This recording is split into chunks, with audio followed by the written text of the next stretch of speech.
लोकमत सखीमध्ये तुम्हा सर्वांचं स्वागत आहे. खूप सुंदर दिसताय. काय सांगाल तुमच्या या संपूर्ण वेशाबद्दल? नमस्कार, मी दिगंबर चंद्रकांत पवार. मी आज गुढीपाडव्याच्या निमित्ताने शोभायात्रेला बालगंधर्व यांचा मी वेशभूषा करून आलेलो आहे. आणि ॲक्च्युली मी लावणी डान्सर आहे, त्याच्यामुळे मला बालगंधर्व म्हणजे माझं दैवतच आहे. त्यामुळे मला पारंपरिक पद्धतीने नटायला आवडलं, म्हणून मी बालगंधर्वांचा वेशभूषा. तरी साधारण या संपूर्ण तयारीसाठी किती दिवस गेले किंवा काय तयारी होती? मला म्हणजे याच्या आधी मला माहिती नव्हतं. मी 8 दिवसात ही तयारी केली आहे.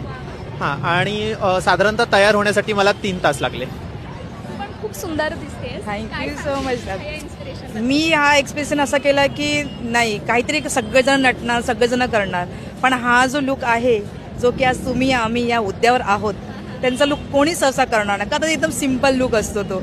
सो मी हा लुक चॉईस केला. आणि मी सुद्धा एक लावणी डान्सर आहे. माझं नाव वैशाली मुंबईकर आहे.